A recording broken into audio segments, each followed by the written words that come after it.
দেখুন, এই জাভেদ খানের ছেলে তারা মিলে 30 বছর ধরে এখানে কাজগুলো করে বলেছি।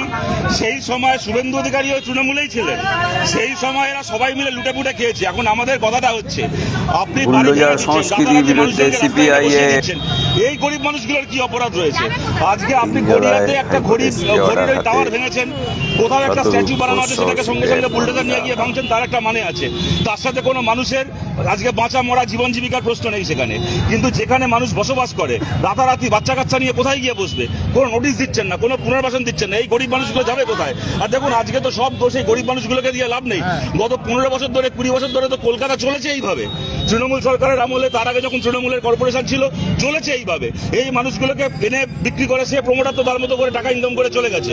তার কাছ থেকে জাভেদ খান, ফৈয়াজ খান, জাভেদ খানের বউ যখন এখানকার কাউন্সিলর ছিল, তাদের যা টাকা খাওয়া তারা টাকা খেয়ে হজম করে গেছে। মাঝখান থেকে তারা তখন সেই টাকাগুলোকে নিয়ে ওদের চার পুরুষ ফুর্তি করবে, মাঝখান থেকে গরিব মানুষগুলো পদে বসবে।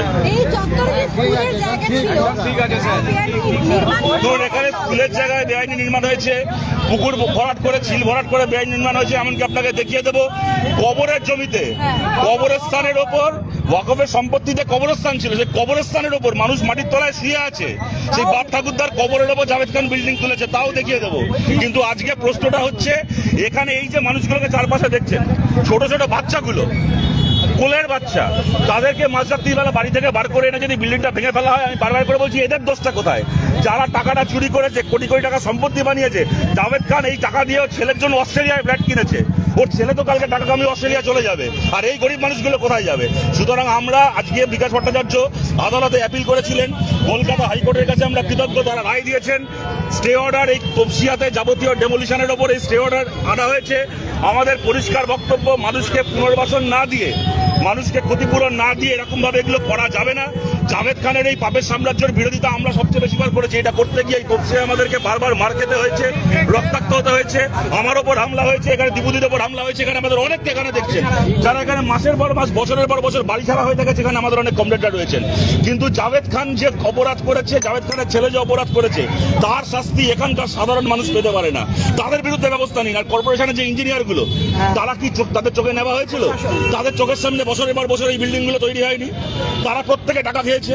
থানার এখানকার, আমি বলছি, দাবি করছি আমরা, গত 15 বছরে তিলজলা থানায় কোন কোন ওসির পোস্টিং হয়েছিল?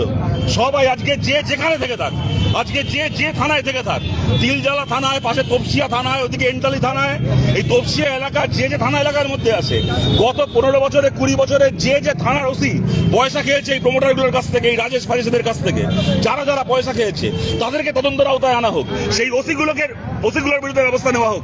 কলকাতা কর্পোরেশনের সেই ইঞ্জিনিয়ারগুলোর বিরুদ্ধে ব্যবস্থা নেওয়া হোক। এই সমস্ত কাউন্সিলর, মেয়র ইন কাউন্সিল যারা থেকেছে গত 15 বছরে, তাদের বিরুদ্ধে ব্যবস্থা নেওয়া হোক। তাদের পাপের শাস্তি যেন এই মানুষগুলো না পান, তাই এই অ্যাপিল নিয়ে আমরা কোর্টে গেছিলাম। আমরা কোর্টের কাছে কৃতজ্ঞ, তারা এই অর্ডার দিয়েছেন এবং সবাইকে এখানে বলছি, এই অর্ডারের কপি আমরা এখানে দিয়ে যাচ্ছি। আপনারা নিজেদের মধ্যে জেরক্স করে নেবেন। প্রত্যেক বাড়িতে একটা করে कॉपी रखबेन। हर एक घर में एक एक कॉपी रखिएगा इस ऑर्डर का। कोई भी आए, कॉर्पोरेशन से आए, पुलिस से आए, जहां से भी आए, कोई भी आए, आप एक कॉपी दिखा दीजिएगा। कोर्ट ने बता दिया है, कोर्ट बोले दिए মানুষকে এরকম ভাবে রাতারাতি ঘর থেকে বাইরে বার করে ডেমোলিশন করা যাবে না। এই পশ্চিম বাংলার মাটিতে, উত্তরপ্রদেশের বুলডোজার রাজ বাংলার মাটিতে আমরা চলতে দেবো না। উত্তরপ্রদেশের বুলডোজার উত্তরপ্রদেশে থাকবে। আর আমরা বলছি দে দেंगे, सबको दे देंगे। আর আমরা বলছি, এই যে ডবল ইঞ্জিন সরকার, আমরা ডবল ইঞ্জিন সরকার শুনতাম, এখানে তো ট্রিপল ইঞ্জিন সরকার চলে। ছেলে কাউন্সিলর, তার বাবা এমএলএ, মন্ত্রী একদিন ছিলেন, মালারা এমপি এখানকার, তারা সবাই কোথায়?